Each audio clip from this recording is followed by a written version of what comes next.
Disons que vous voulez construire une maison. Si vous commencez à penser, « Oh, je veux construire une maison, pour construire une maison, j'ai besoin de 50 000, mais je n'ai que 50 roupies dans ma poche. Pas possible, pas possible, pas possible. » Dès l'instant où vous dites « pas possible », vous dites également « je n'en veux pas ». Donc à un niveau, vous créez le désir de vouloir quelque chose, à un autre niveau, vous dites « je ne le veux pas ». Donc dans ce conflit, ça pourra ne pas avoir lieu.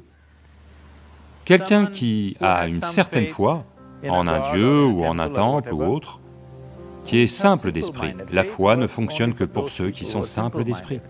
Les gens qui pensent, les gens qui réfléchissent trop, pour eux ça ne marche jamais.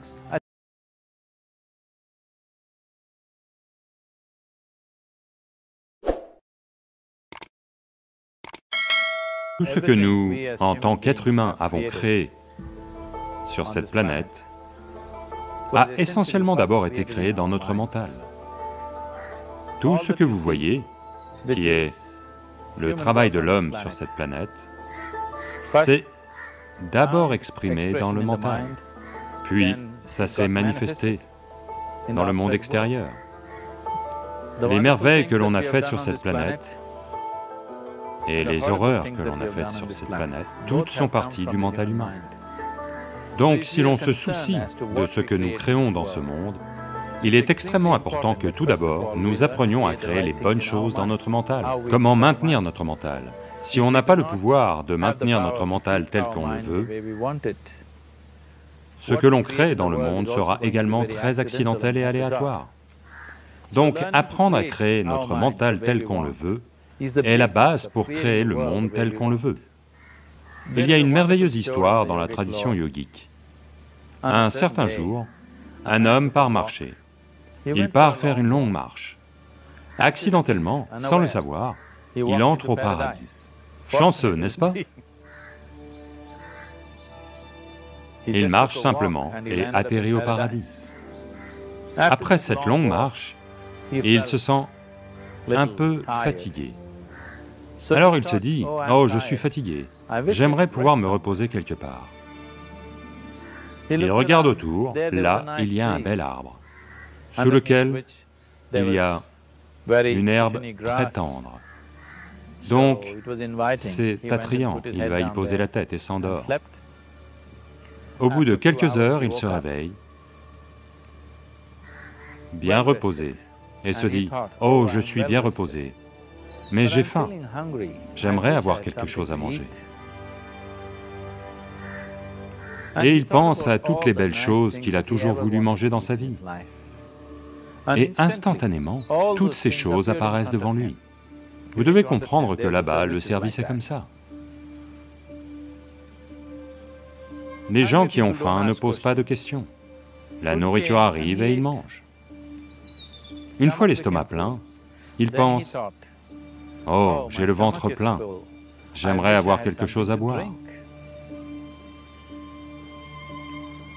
Toutes les bonnes choses qu'il a toujours voulu boire, il y pense et tout apparaissent, juste devant lui.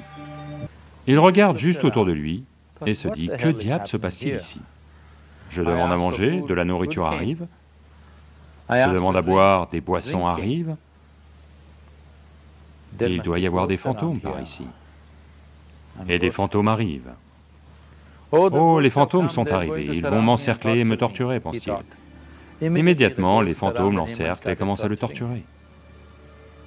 Puis il se met à crier de douleur et dit, « Oh, ils vont me tuer. » Et il meurt. Il venait juste de dire qu'il était un être chanceux. Le problème, c'est qu'il était assis sous un kalpavriksha, un arbre à souhait. Il demande de la nourriture arrive, il demande à boire, des boissons arrivent, il demande des fantômes arrivent, il demande la torture arrive, il demande la mort a lieu. Maintenant, ne vous mettez pas à chercher ces kalpavriksha dans la forêt. Vous pouvez à peine trouver un arbre ces jours-ci. Un mental bien établi, un mental qui est dans un état de samyukti est appelé un kalpavriksha. Si vous organisez votre mental à un certain point, cela organise à son tour l'ensemble du système. Votre corps, vos émotions, vos énergies, tout s'organise dans cette direction.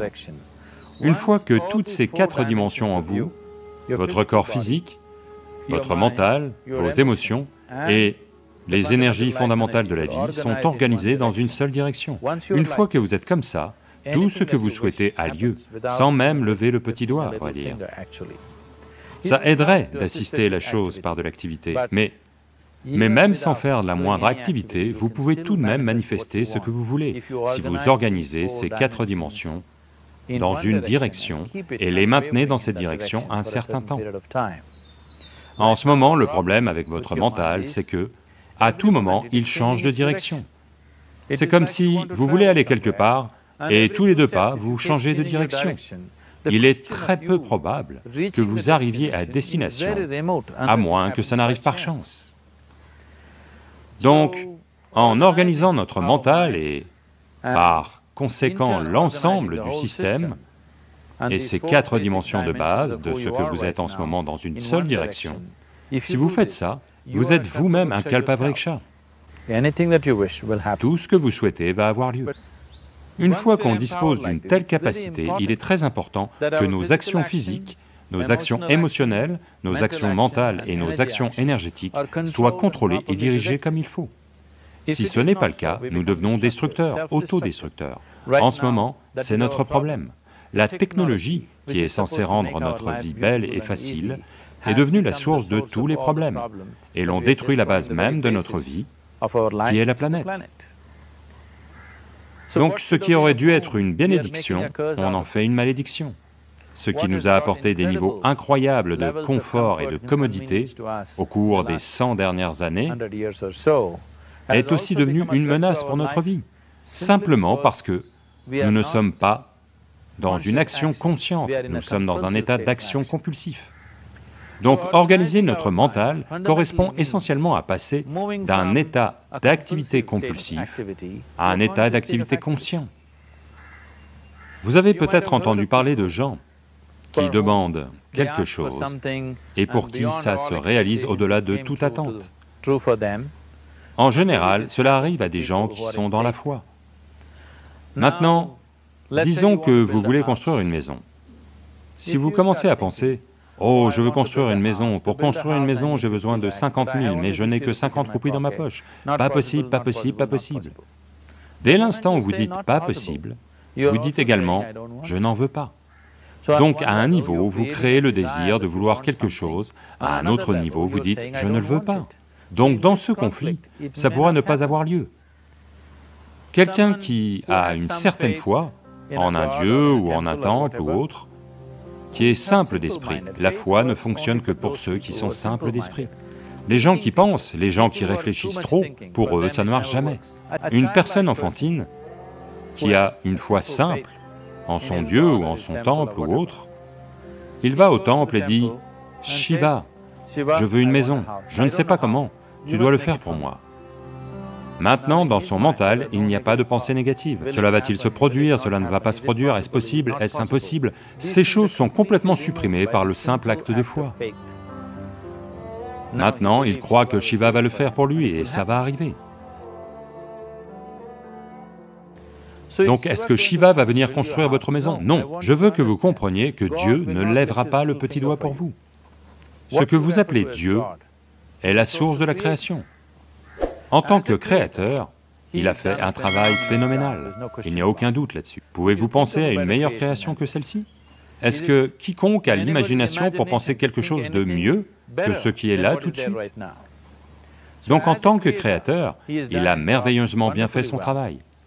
Mais si vous voulez que la vie ait lieu comme vous la souhaitez, parce que là maintenant, le cœur même de votre bonheur et de votre bien-être est ceci, s'il se trouve que vous êtes malheureux, la seule et unique raison pour laquelle vous êtes malheureux est que la vie n'a pas lieu de la façon dont vous pensez qu'elle devrait avoir lieu. C'est tout. Donc si la vie n'a pas lieu comme vous pensez qu'elle devrait avoir lieu, vous êtes malheureux. Si la vie a lieu comme vous pensez qu'elle devrait avoir lieu, vous êtes heureux. C'est aussi simple que ça.